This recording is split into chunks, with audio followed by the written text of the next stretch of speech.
Baru kemarin saya didatangi oleh seorang teman yang pekerjaannya supir taksi dengan wajah memelas. Dia terpaksa harus cari kos karena harus tinggalkan mes di poolnya. Dia sudah nggak nyupir beberapa hari karena kalau dia jalan dia rugi. Gimana nggak rugi? Dia harus setor ke perusahaan taksi sekian ratus ribu rupiah sekali jalan, tapi yang dia dapat hanya sekian puluh ribu rupiah sehari. Kenapa bisa begitu?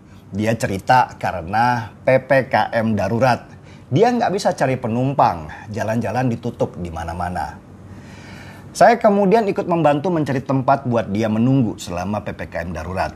Dan dia mungkin orang ke-5 yang saya temui dalam kondisi butuh bantuan. Belum lagi beberapa telepon dari teman yang juga butuh pinjaman untuk bayar token listrik di rumah karena nggak ada pendapatan. Sedih? Sangat. Setiap ketemu mereka, saya selalu bersyukur kalau saya bukan dalam posisi yang meminta. Masih diberikan kenikmatan dalam posisi yang membantu. Saya merasakan perihnya hati mereka. Hati seorang ayah yang tidak mampu memberikan nafkah yang benar kepada keluarganya. Saya pernah ada di sana dulu. Makanya saya sangat mengerti bagaimana rasanya. Ada perasaan kalah yang luar biasa. PPKM darurat kali ini beda dengan PSBB yang diterapkan beberapa waktu lalu. Waktu PSBB pertama dulu diterapkan, orang masih punyalah sedikit makanan. Sehingga ketika mereka dikurung oleh PSBB, mereka masih bisa mencari makan meski sedikit demi sedikit supaya jangan habis. Nah, di saat cadangan makanan mereka sudah mulai habis, alhamdulillah PSBB pun mulai dilonggarkan. Mereka mulai lagi mencari makan meski dengan tertatih-tatih karena badan rasanya letih dihajar PSBB sekian bulan lamanya. Kebiasaan saya itu naik kendaraan online. Saya senang naik online karena saya bisa ngobrol dengan drivernya. Biasanya saya mulai dengan bertanya, "Udah lancar Pak penumpangnya?" Dan ketika PSBB itu longgar, mereka mulai tersenyum. "Wah, udah lumayan Pak. Duh, jauh lebih baik dari kemarin waktu PSBB. Sekarang ini sudah mulai gerak lagi, meski ya belum seperti dulu." Bayangkan, waktu dijalankannya PSBB itu seperti aliran darah di badan kita itu dihambat. Pasti tubuh kita semakin lama semakin membiru dan lemas nggak bergerak. Makanya saya dulu ada di garis depan menghadang mereka-mereka yang setuju negara ini melakukan lockdown.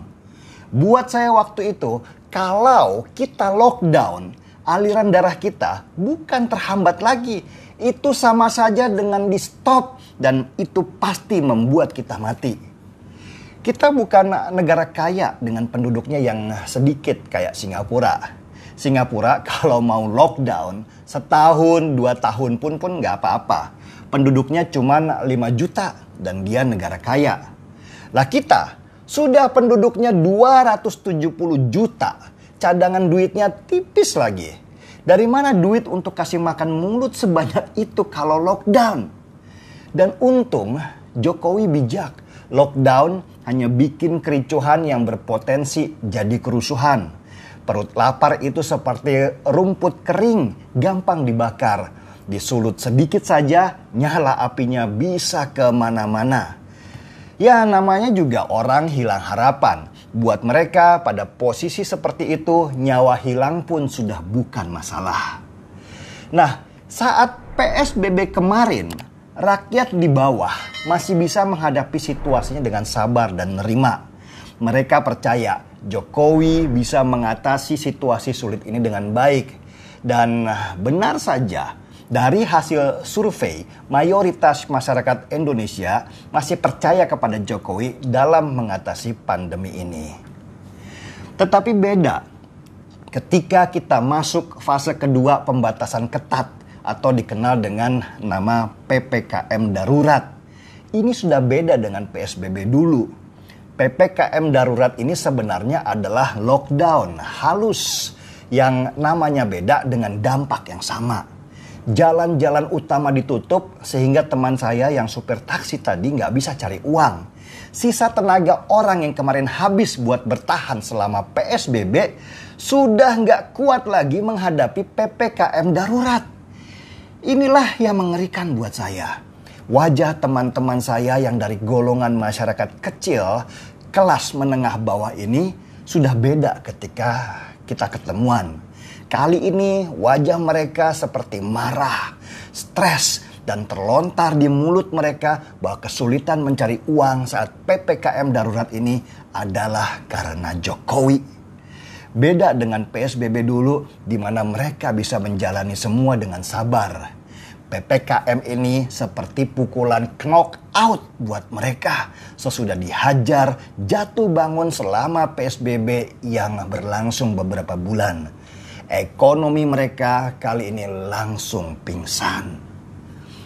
Situasi PPKM mungkin nggak begitu terasa buat pekerja yang mendapatkan gaji bulanan atau orang yang berkecukupan dengan cadangan makanan yang cukup selama berbulan-bulan. Tapi buat mereka yang punya pendapatan harian, para supir taksi, para pedagang makanan, para penjual jasa, ini benar-benar mematikan. Apalagi ketika beredar kabar PPKM darurat mau diteruskan atau diperpanjang. Rasa frustasi ini akan bisa berbalik menjadi emosi. Dan peristiwa yang sama terjadi di Belanda bulan Januari 2021. 2.000 orang turun ke jalan dan membuat rusuh. Mereka menolak lockdown karena sudah tidak mampu bertahan. Belanda pun rusuh berminggu-minggu. Kerusakan di mana-mana, tapi untung masih bisa diredam. Begitu juga yang terjadi di Lebanon. Rakyat Lebanon turun ke jalan dan membuat rusuh karena sudah tidak tahan lagi dengan lockdown. Saya jujur khawatir dengan niat dari pemerintah untuk memperpanjang PPKM darurat sampai total 6 minggu ini. Berapa lama perut tak terisi dari rakyat kecil itu bisa bertahan? Berapa lama seorang ayah bisa menahan diri dari tangisan anaknya yang kelaparan? Berapa lama seorang ibu bisa menahan diri melihat tagihan listrik yang belum dibayar? Belum lagi stres akibat debt collector datang menagih cicilan sedangkan pendapatan mereka jauh berkurang. Berapa lama dalam situasi ini mereka bisa bertahan? Saya bisa merasakan apa yang ada dalam pikiran rakyat kecil karena saya bersentuhan dengan mereka dan pernah menjadi bagian dari mereka. Situasi sulit seperti itu pernah saya rasakan. Tapi dulu saya sendirian. Sedangkan situasi sulit kali ini sekarang dirasakan puluhan ribu orang secara bersamaan. Apa yang akan terjadi ketika ribuan perut lapar turun ke jalan seperti di Belanda dan di Lebanon? Pasti akan memicu kerusuhan. Disulut sedikit saja, kebakarlah kita. Karena itulah saya berharap PPKM darurat ini tidak diperpanjang. Mungkin diganti dengan nama PPKM longgar.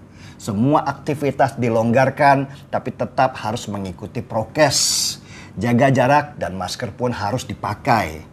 Bolehlah jalur perbatasan antar provinsi itu ditutup, tetapi kegiatan di dalam kota harus tetap ada. Pasar harus dibuka, tetapi tetap diawasi oleh petugas supaya jangan berkerumun. Jalan di dalam kota juga tetap dibuka, meskipun untuk keluar kota syaratnya diperketat.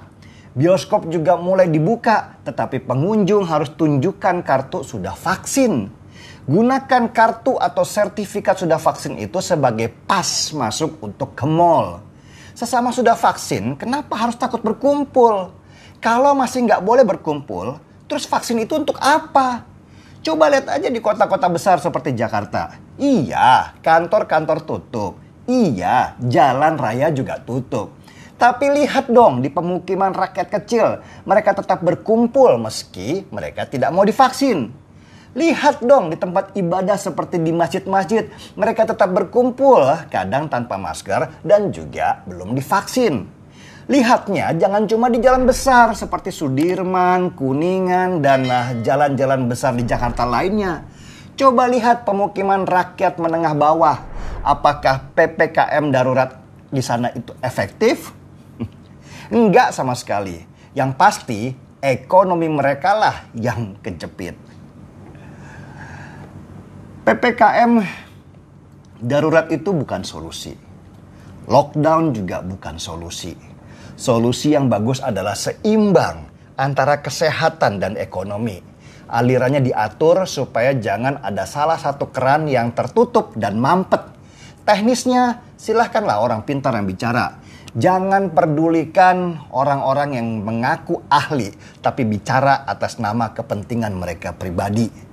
Pemerintah harus tegas, kesehatan dan ekonomi itu harus sejalan. Semoga pemerintah kita mau mendengarkan suara rakyat kecil, bukan hanya rakyat kelas menengah atau kelas atas yang masih bisa bertahan lama karena pendapatan mereka bulanan dan besar. Rakyat kecil dengan pendapatan harian ini harus tetap hidup dan berjalan. Jangan pelan-pelan dimatikan. Dan semoga semua berjalan dengan tenang dan tidak ada hasutan yang membuat keadaan kita jadi berantakan. Saya seruput kopinya dulu.